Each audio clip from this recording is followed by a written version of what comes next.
자, 오늘은 정말 간만에 제가 얼굴을 드러내고 이렇게 영상을 찍게 됐습니다.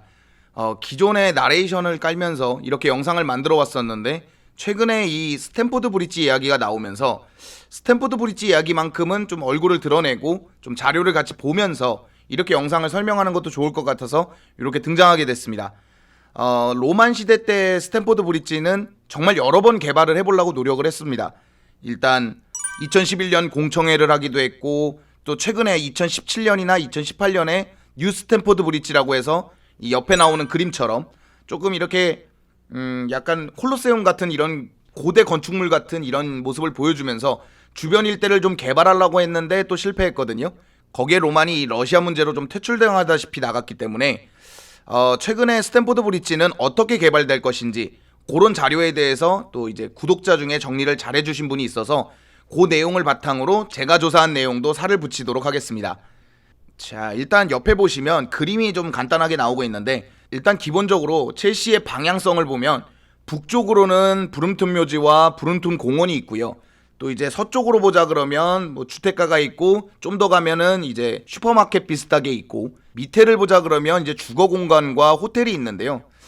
첼시가 아무래도 그러다 보니까 여러 가지 건물 속에 쏙 들어가 있는 느낌입니다. 한 가지 안타까운 것은 무엇이냐면 이쪽 남쪽으로 나가려 그러면 부지 가격이 너무 높다라는 것이고 옆으로 나가려 그러면 판매를 안 한다는 것이고 위로 간다 그러면 이제 공공묘지나 공공공원이 있기 때문에 첼시는 증축을 하는데 4만 천석 이상을 뭐 증축하진 못하고 있었습니다. 자, 그런데 최근에 스탠포드 브릿지 옆에 맨션에 일부 맨션이 경매로 나온 겁니다. 지금 이제 그림을 보시면 요쪽이 또 경매로 나왔기 때문에 지금 보엘리 컨소시엄에서 그러니까 이 부지에 대해서 입찰에 들어갔다고 합니다. 물론 경매를 해봐야 되고 뭐 다른 투자자나 부동산 투자자들은 여기에 아파트를 세워가지고 조금 이렇게 좀 건물을 개발하려고 하는데 첼시 같은 경우에는 이쪽을 바탕으로 조금 더 이 경기장을 증축하는 그런 방향을 잡아놓은 것 같습니다. 근데 사실 이렇게 되면 증축을 하는 데 있어서 스탠포드 브릿지 방향이 문제가 됩니다. 지금은 약간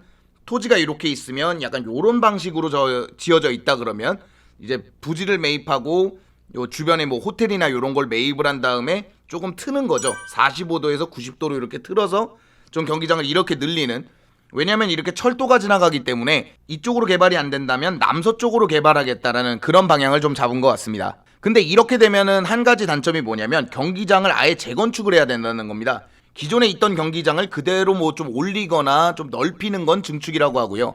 아예 때려부시고 다시 짓는 걸 재건축이라고 하는데 사실 지금 첼시가 노인 형국으로 보자 그러면 증축이 됐든 재건축이 됐든 뭐 토지가 어느 정도 매입이 돼야 주변에 완전히 지금 둘러싸여 있는 느낌이기 때문에 토지가 매입이 돼야만이 증축을 하든 재건축을 하든 그럴 것 같습니다. 일단 보엘리가 증축을 하려는 이유는 정말 간단합니다. 수익 증대에 있습니다. 지금 첼시가 이른바 증축을 했던 뭐 토트넘이라든지 뭐 아스날이라든지 이런 구단들과 큰 수익의 차이를 드러내지 못하는 이유 중에 하나는 아스날과 토트넘이 최근에 성적을 잘 못 내는 상황에서도 첼시는 구장 수익이 적다 보니까 그 수익이 거의 비슷하거든요.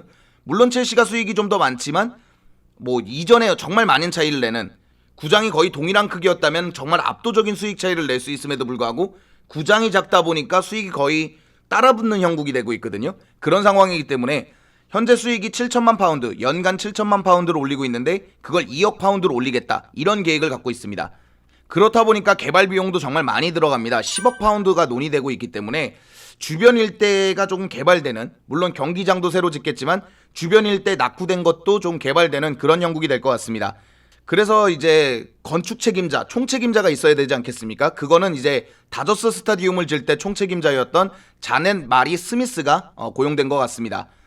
골드스테인이 지금 컨소시엄에서 이 부동산, 특히 스탠포드 브릿지를 재건축하는 것을 어느 정도 총괄하고 있다 그러면 건축에 관련된 총괄은 자넷 마리 스미스가 맡을 것으로 보여집니다. 거기에 지금 다수의 건축가들이 하나로 이렇게 모이고 있기 때문에 좀 그룹화된 건축팀이 좀 스탠포드 브릿지를 건축하지 않을까, 그런 생각을 하는데요. 이 부분에 대해서는 이제 로만보다는 나은 느낌이 듭니다. 로만은 공청회도 했고 런던 시위의 허락도 받았었고 구체적인 도안도 내고 여러 가지 방안을 썼지만 이렇게 구체적이고 체계적으로 이 건축에 대한 플랜을 제시하지 못했기 때문에 아무래도 이제 개인 투자자 혹은 개인 구단주보다는 컨소시엄이 이런 데서는 좀 효과가 있구나, 그런 걸 알 수 있을 것 같습니다. 이제 개인적으로 통과해야 되는 게 하나 더 있습니다. 물론 런던 시의회의 승인도 받아야 되고 더 나아가서 영국 정부의 승인도 받아야겠지만 가장 중요한 건 피치 오너스 그룹입니다. 첼시 스탠포드 브리지 경기장의 소유권 그리고 명명권을 갖고 있는 그룹인데요. 이 그룹에 어느 정도 대화가 돼야만이 좀 경기장을 재건축을 하든, 이전은 불가능하지만 재건축을 하든, 잠시 동안 어디로 이 건축 기간 동안 이사를 가서 또 지내든 이게 허락이 되는 거거든요. 저는 개인적으로 이들하고 얘기가 잘 되는 것이 첫 번째 과제라고 보고 있습니다. 다만 이제 이들이 걱정하는 것은 몇 년 동안 스탠포드 브리지를 비워줘야 되지 않겠습니까? 재건축을 하다 보면 거기서 축구를 할 수는 없기 때문에 뭐 토트넘이 엠블리를 임대했던 것처럼 어딘가를 임대해서 나가야 하기 때문에 그 몇 년간이 좀 중요하다, 이렇게 본 것 같지만 이들 역시도 그런 입장을 갖고 있는 것 같습니다. 물론 몇 년 동안 자리를 비울 수는 있지만 스탠포드 브리지 자체가 그 위치에서 100년이 넘는 역사를 갖고 있기 때문에 그 지역사회가 몇십 년에서 100년이 넘는 시간 동안 이 스탠포드 브리지로서의 수익을 창출하려면 몇 년은 희생해야 된다는 생각을 그들도 갖고 있는 것 같습니다. 그래서 이런 언급을 했는데요. 런던 최고의 팀은 우리인데 우리는 런던 최고의 경기장을 가질 자격이 있다는 얘기를 했습니다. 그 이야기는 스탠포드 브리지의 증축 혹은 또 재건축을 시사한 거라고 보는데요. 이런 의견을 본다 그러면 보엘리 컨소시엄이 내세우고 있는 뉴 스탠포드 브리지에 대한 계획은 받아들일 것으로 보여집니다. 다만 그럼에도 불구하고 난관은 또 있습니다. 부지를 확보하는 것도 난관이고요. 이 경매로 나온 부지를 확보하더라도 더 넓게 하려 그러면 그 옆에 있는 쇼핑센터가 하나 더 있거든요. 그 쇼핑센터를 좀 이주하게 해주고 그 비용을 조금 내주고 그 쇼핑센터까지 이렇게 포함해서 넓힐 수는 있는데, 이렇게 되면 정말 많은 가격이 들 겁니다. 런던 부지도 비싼데 이전하는 비용까지 낸다 그러면 이렇게 되면 지출이 계속 눈덩이처럼 불어날 수밖에 없거든요. 게다가 주변 풍경 문제, 조망 문제로 인해서 산티아고 베르나베우나 캄프누처럼 높게 올리는 이런 방식도 절대 되지 않습니다. 여러 가지 제약이 있는 곳이기 때문에 높게 올리는 건 안 되고 옆으로 넓어지는, 그러니까 재건축이 됐든 증축이 됐든 옆으로 넓어지는 것이 중요한 것인데, 이렇게 옆으로 넓어지려면 부지를 사야 된다라는, 그리고 그 부지를 산다 그러면 재건축 비용이 점점 늘어난다라는 단점이 있습니다. 그래서 로마는 이 당시에 어떤 의견을 냈냐면 지금 첼시 스탠포드 브리지를 옮기자는 거였습니다. 이주를 말하는 것이죠.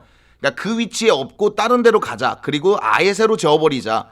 철도도 있고 공원도 있고 묘지도 있고 주택가들도 비싸고 주택가들을 사는 것도 어려운 곳보다는 그냥 아예 다른 곳으로 가자는 의견을 냈는데요.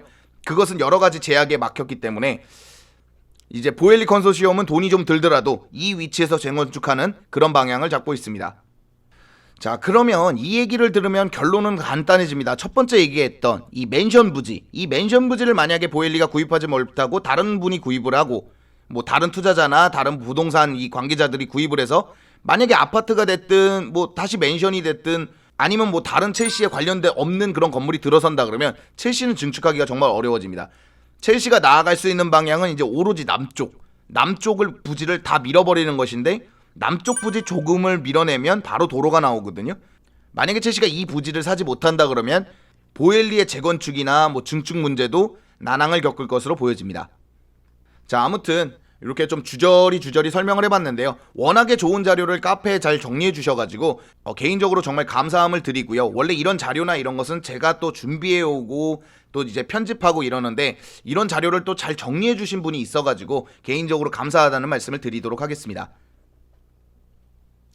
자, 아무튼 첼시의 건축 프로젝트 로만 시대 2개를 다루고 보엘리도 다뤘는데 참 건 15년, 20년 가까이 이 스탠포드 브리지의 재건축, 이 지지부진한 이 재건축 이야기가 끝나고 첼시도 빅클럽답게, 좋은 클럽답게 거대한 구장을 갖는 꿈을 이뤄냈으면 좋겠습니다. 자, 오늘 영상은 여기까지고요. 즐겁거나 유익하셨거나 도움이 되셨다면 당신의 구독을 기다리겠습니다. 감사합니다.